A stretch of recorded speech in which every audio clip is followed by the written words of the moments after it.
US President Joe Biden's administration on Wednesday announced support for a global waiver on patent protections for COVID-19 vaccines, offering hope to poor nations that have struggled to access the life-saving doses, reports AFP. India, where the death count hit a new daily record amid fears the peak is still to come, has been leading the fight within the World Trade Organization to allow more drug makers to manufacture the vaccines a more pharma giants oppose. US Trade Representative Catherine Tai said that while intellectual property rights for businesses are important, Washington supports the waiver of those protections for COVID-19 vaccines in order to end the pandemic. This is a global health crisis and the extraordinary circumstances of the COVID-19 pandemic call for extraordinary measures, she said in a statement. Biden had been under intense pressure to waive protections for vaccine manufacturers, especially amid criticism that rich nations were holding shots. Tedros Adhanom Ghebreyesus, head of the World Health Organization, called the US decision historic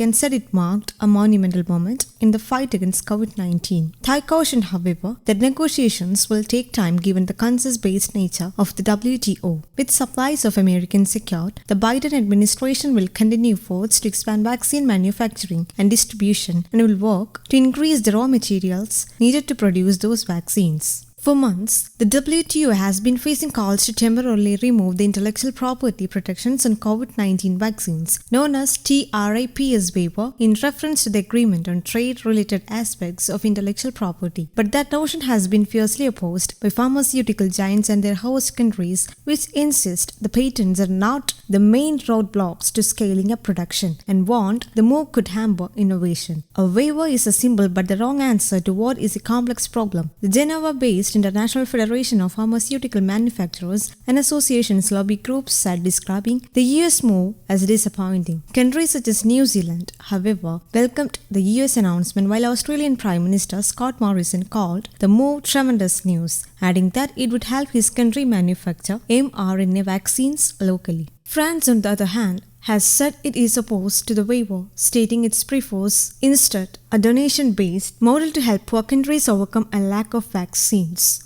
News Desk Kamudi, English.